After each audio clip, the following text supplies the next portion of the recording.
नमस्कार दोस्तों, स्वागत है आपका हमारे चैनल आचार्य जागेंद्र मिश्रा में। शुक्रवार अक्षय तृतीया 14 मई वैशाख माह दुर्लभ शुभ संयोग। बस एक दीपक और एक लौंग। तंत्र मंत्र बाधा नजर दोष शत्रुनाश दुख नाश से मिलेगी मुक्ति। पैसा इतना आएगा कि संभाल नहीं पाओगे। जी हाँ दोस्तों, अक्षय तृतीया की आप सभी दर्शकों को ढेर सारी शुभकामनाएं। अक्षय तृतीया के दिन तमाम तरह के प्रयोग किए जाते हैं, क्योंकि इस दिन पूजा पाठ का आपको अक्षय पुण्य फल मिलता है। तो दान पुण्य का भी काफ़ी यानी अक्षय पुण्य फल मिलता है। अगर आप झगड़े लड़ाई करते हैं तो वह भी अक्षय हो जाता है।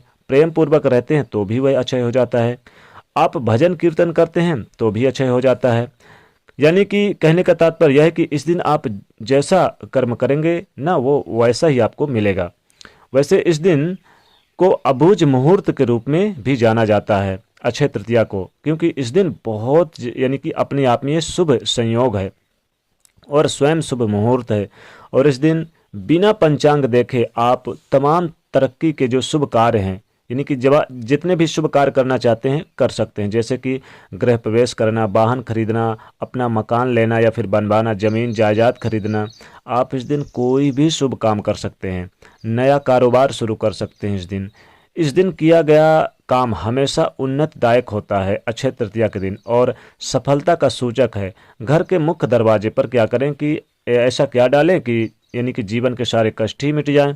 तो घर के बाहर क्या फेंकना है ये तो हम आपसे बताएंगे ही, और साथ ही ये भी बता दें कि आपको अक्षय तृतीया के दिन सुबह उठने के बाद सबसे पहले क्या करें कि गंगा जल से या फिर शुद्ध पानी से अपने मुख्य दरवाजे पर थोड़ा सा छिड़काव कर दें। और अक्षय तृतीया के दिन आप नहा धोकर सुबह एक दीपक आप अपने मुख्य दरवाजे पर जरूर जलाएं। मुख्य दरवाजे पर एक दीपक जलाना ना भूलें, क्योंकि अक्षय तृतीया के दिन माता भगवती लक्ष्मी जी का दिन होता है। इस दिन आप लक्ष्मी जी के निमित्त आप यानी कि अगर चाहें तो सूर्योदय के समय ही नहा धोकर सूर्योदय से पहले उठ जाएं, नहा धो ले, फिर एक दीपक जला ले और उस दीपक में आपको एक लौंग जरूर डाल देना है। जी हाँ दोस्तों, लेकिन उससे पहले जब आप उठेंगे तो गंगा जल से या फिर शुद्ध पानी से मुख्य दरवाजे पर आप छिड़काव करें और फिर नहा धो के सूर्यदेव को एक लोटा जल दें और अपने मुख्य दरवाजे पर स्वास्तिक जरूर बनाएं।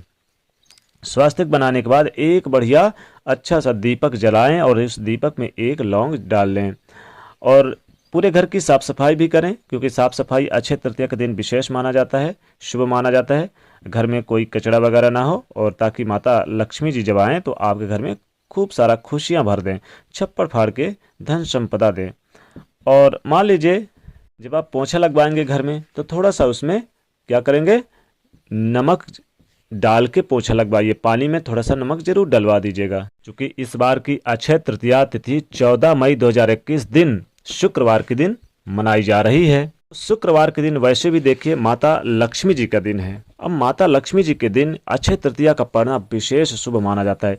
इसी दिन बद्रीनाथ का पट खुलता है। इसी दिन वृंदावन में श्री बांके बिहारी के चरण के दर्शन मिलते हैं, और इसी दिन परशुराम जयंती के रूप में भी मनाई जाती है। इसी दिन त्रेता युग, सतयुग और द्वापर युग का आरंभ भी होता है। इसलिए अक्षय तृतीया का दिन विशेष शुभ है। और दोस्तों, चूंकि हमने टॉपिक रखा है एक दीपक और एक लौंग, तो इसे यानी कि अक्षय तृतीया चूंकि शुक्रवार के दिन पड़ने के कारण और भी बहुत खास बन गई है।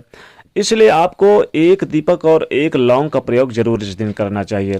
देखिए, सबसे पहली बात तो माता भगवती लक्ष्मी जी की पूजा आराधना करें इस दिन। माता भगवती की जब आप पूजा आराधना करेंगे और फिर विधि विधान से उन्हें यथा योग जो चाहे उन्हें अर्पित कर दें। यानी कि पीले वस्त्र अर्पित कर दें, पीले फल लाल वस्त्र अर्पित करें और लाल फल अर्पित करें, लाल पुष्प अर्पित करें। पीले नहीं करना है, लाल करना है। यहाँ पर माता भगवती की पूजा आराधना करें, साथ में नारायण भगवान की पूजा आराधना करें, कुबेर जी की पूजा आराधना करें। इस दिन अक्षय तृतीया के दिन अगर सोना खरीदने का विशेष महत्व होता है।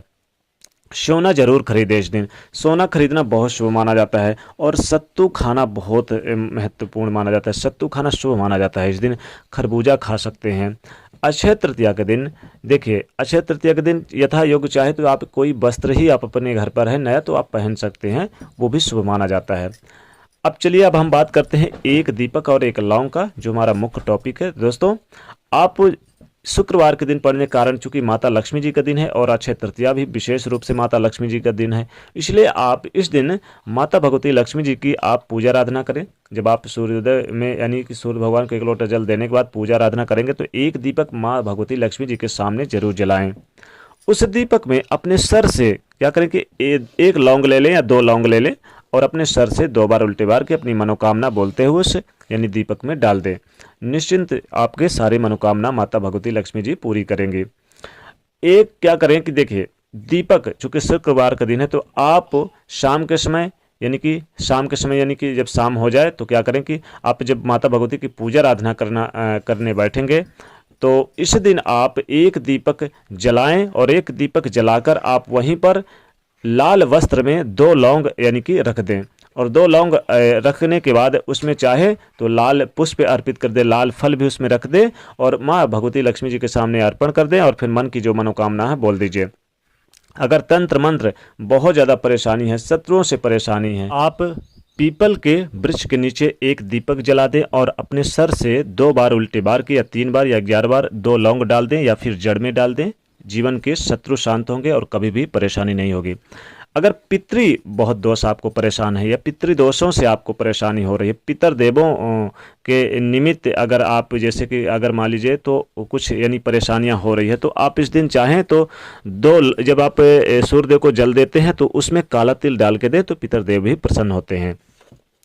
अब इस दिन चूंकि दीपक जलाने का विशेष महत्व है अक्षय तृतीया के दिन, तो यहाँ पर मुख्य दरवाजे पर तो जलाएंगे ही, माता भगवती लक्ष्मी जी के पास भी आप दीपक जलाएंगे, लेकिन ध्यान रखिएगा शाम के समय जब आप दीपक आप अपने मुख्य दरवाजे पर जलाएंगे तो वो पूरी रात दीपक जलना चाहिए। जी हाँ, मुख्य दरवाजे पर आप दीपक जलाएंगे तो माता भगवती लक्ष्मी जब आपके घर में प्रवेश करेंगी तो आपके घर में देखेंगी तो उसमें 2 लौंग जरूर डाल दें और एक दीपक आप यानी कि अपने थाली में जला लें और उस दीपक में 2 लौंग डाल के अपने सर से उल्टे बार के और पूरे घर में दिखाएं। पूरे घर में दिखाने के बाद जब आप दीपक यानी कि पूरे घर में प्रत्येक कमरे पे प्रत्येक जगह पर दिखाएं और जब बुझ जाए तो आप दीपक बुझने के बाद उस लौंग को आप चाहें तो अपने कीमती खजाना पर रख लें और दीपक में बुझी हुई जो आपको इसमें रुई बाती है उसे आप चाहे तो बाहर फेंक दें, कोई दिक्कत नहीं है, और उस लौंग को अपने कीमती खजाने पर रख दें तो धन की कमी कभी नहीं होगी। तो ये दीपक का उपाय जरूर आप करिए। एक दीपक यानी माँ भगवती लक्ष्मी जी के पास तो आपको जलाना ही है और साथ ही अगर कहीं मंदिर पास में है तो वहां पर जलाइए और एक दीपक पीपल के वृक्ष के नीचे जरूर जलाइए। अक्षय तृतीया के दिन नारायण भगवान और माता लक्ष्मी जी की पूजा जब आप करेंगे तो दीपक जलाकर ही करिएगा। दीपक जलाने के बाद उसमें 2 लौंग जरूर डाल दीजिए और अपनी मन की मनोकामना बोलते हुए आप जलाइएगा। और अगर बहुत ज़्यादा परेशानी धन की परेशानी है या आपको लगता है किसी ने आपके घर में कुछ करा दिया है, नज़र दोष या तंत्र बाधाएं वगैरह, शत्रुओं से पीड़ाएं वगैरह बहुत ज़्यादा आपको परेशान करती है, तब क्या करेंगे? तब आप एक दीपक क्या करें कि रात्र के समय इस अक्षय तृतीया के दिन आपको रात्र के कम से कम 9 से 10 बजे रात्र में एक बीच आंगन में आप एक दीपक जला दीजिए और उस दीपक के सामने आप बैठ जाइए। कम से कम 5 लौंग लेकर या 1 लौंग लेकर बैठ जाइए और आप उस शत्रु का नाम उस एक सफ़ेद कागज में लाल स्याही से लिख दीजिए, लाल स्याही जैसे लाल पेन वगैरह, और उसके बाद आप लौंग और इस कागज को उस दीपक में डाल दीजिए और वहीं पर बैठ के मन ही मन में मनोकामना करिए। शत्रु पीड़ाओं से मुक्ति मिलेगी और जो आपके घर में निगेटिव ऊर्जा है वो भी दूर चली जाएगी और धन आने के रास्ते खुल जाएंगे। अब चूंकि इस दिन दीपक का विशेष महत्व है इसलिए इस दिन दीपक किसके निमित्त भी जलाएंगे? माँ भगवती के निमित्त जलाएंगे, भगवान नारायण के निमित्त जलाएंगे। लेकिन आप चाहें तो इस दिन अक्षय तृतीया के दिन आप 1 से ज़्यादा भी दीपक जला सकते हैं। इस दिन आप जितना दीपक जलाएंगे उतनी ही माता भगवती जब आपके घर में जगमगाती हुई दीपकों को देखेंगी तो दौड़े दौड़े आपके घर में प्रवेश करेंगी। तो आपको मुख्य दरवाजे पर दीपक जलाना है, माँ भगवती लक्ष्मी जी के पास जलाना है, लेकिन एक दीपक आपको अपने आंगन पर रात्र के समय जला के और जो हमने विधि बताई है वो विधि कर दीजिए। फिर देखिए कैसे आपके घर में धन संपदा की बारिश होती है। तो दोस्तों कमेंट सेक्शन में सच्चे दिल से जय माँ लक्ष्मी अवश्य लिखें और जाते जाते वीडियो को लाइक जरूर करें, नहीं तो चैनल को सब्सक्राइब करें, उसे शेयर करें। जय माँ लक्ष्मी।